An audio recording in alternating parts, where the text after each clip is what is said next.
میں بار بار ایک مسئلے کو چھیڑتا ہوں، اسی مناسبت سے آج چھیڑ لوں گا. اکثر ایک سوال پوچھا تھا تو قضاء عمری کی کیا دلیل ہے اسلام میں؟ اتنی ساری نمازیں قضا ہو جائیں، 10 سال کی نمازیں قضا ہو جائیں تو نمازیں ساری پڑھنا ضروری ہیں، کوئی حدیث لے کر آؤ. اکثر مطالبہ کر رہے ہوتے ہیں نا آج کل کے اسکالر کہ کیا دلیل ہے بھائی 10 سال. بھائی ہمارے ذمہ دلیل پیش کرنا ہے. آپ نے ہم سے کہا نا کہ حدیث لے کر آؤ، ہر مسئلے پر حدیث نہیں ہوتی ہے. حدیث میں اصول ضابطہ بیان کر دیا، البینۃ علی المدعی والیمین علی من انکر. جو دعویٰ کرے گا دلیل اس کے ذمہ ہے، یہ حدیث میں آ گیا. تو ہم یہ تو ثابت کر دیں گے عقل سے کہ مدعی آپ ہو، دعویٰ کرنے والے ہم نہیں ہیں. مدعی آپ کیسے ہو؟ اسلام میں ہمیں یہی ملتا ہے کہ جب نماز قضا ہوئی ہے، چاہے جان کر قضا ہوئی، نبی کی سیرت سے ہمیں یہی ملتا ہے. نبی کی 4 نمازیں قضا ہوئی میدان جنگ میں، کیونکہ اس وقت جنگ میں کیسے نماز پڑھنی ہے یہ حکم نازل نہیں ہوا تھا. 4 نمازیں قضا ہوئی ہیں تو نبی نے پہلے ان کی قضا پڑھی ہے، پھر استغفار. تو آپ کی نماز جان کر قضا ہو، بھولے سے قضا ہو، 4 ہوں یا 4000 ہوں، اس فرق پر آپ کے پاس کوئی دلیل نہیں ہے. اب دلیل آپ کے ذمہ ہے کہ اگر 4 نمازیں قضا ہوں تو پڑھی جائیں گی، 4000 قضا ہوں تو نہیں پڑھی جائیں گی. اس کی کیا دلیل ہے آپ کے پاس؟ اس پر کیا حدیث ہے آپ کے پاس؟ یہ تو آپ نے جرم کیا نا، 10 سال نمازیں چھوڑی ہیں تو فوراً آیت پیش کر دیتے ہیں ما جعل علیکم فی الدین من حرج، اللہ نے دین میں کوئی حرج نہیں رکھا.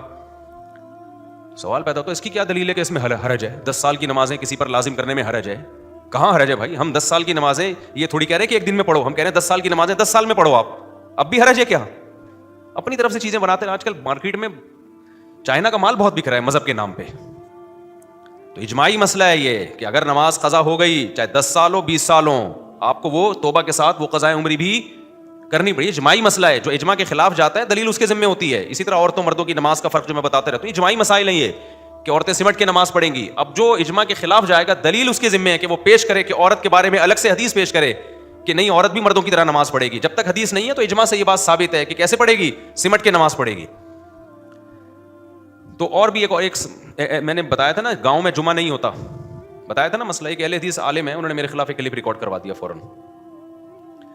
میں نے اس پہ دلیل بھی دی تھی کہ گاؤں میں جمعہ نہیں ہوتا. کیوں؟ صحیح حدیثوں میں یہ مضمون ہے کہ نبی صلی اللہ علیہ وسلم کے پیچھے صحابہ کرام گاؤں دیہاتوں سے باریاں لگا کے جمعہ پڑھنے آیا کرتے تھے مدینہ میں. یہ باریاں کیوں لگاتے تھے؟ کیونکہ وہاں گاؤں میں جمعہ نہیں ہوتا. وہ جمعہ پڑھنے کے لیے نا گاؤں کے لوگ آتے تھے، اس دفعہ ان کی باری ہے یہ جا کے وہاں جمعہ پڑھیں گے اور اگلی دفعہ ان کی باری. ینتابونہ کے الفاظ ہیں، صحیح حدیث ہے یہ. کتنی بڑی دلیل ہے. حالانکہ ظہر کی نمازیں تو وہ باریاں لگا کے نہیں پڑھنے آ رہے نبی کے پیچھے، فجر کی نمازوں میں باریاں نہیں لگا رہے، عصر کی نمازوں میں باریاں ان کو پتہ ہے یہاں ہو جاتی ہے، جمعے میں باریاں لگا رہے ہیں وہ.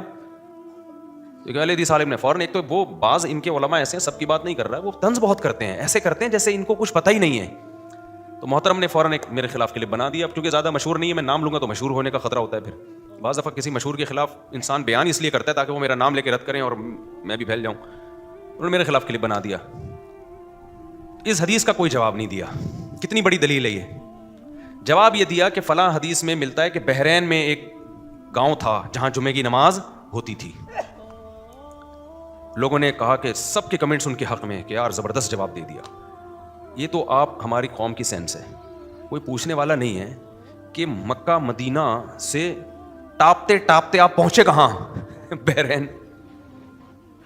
جبکہ دیگر روایات سے پتہ چلتا ہے کہ وہ گاؤں نہیں تھا، قصبہ کبیرہ تھا، بہت بڑی آبادی تھی. وہ قریہ کبیرہ ہونا، یہ بڑا قصبہ، وہ بھی شہری کے حکم میں ہے.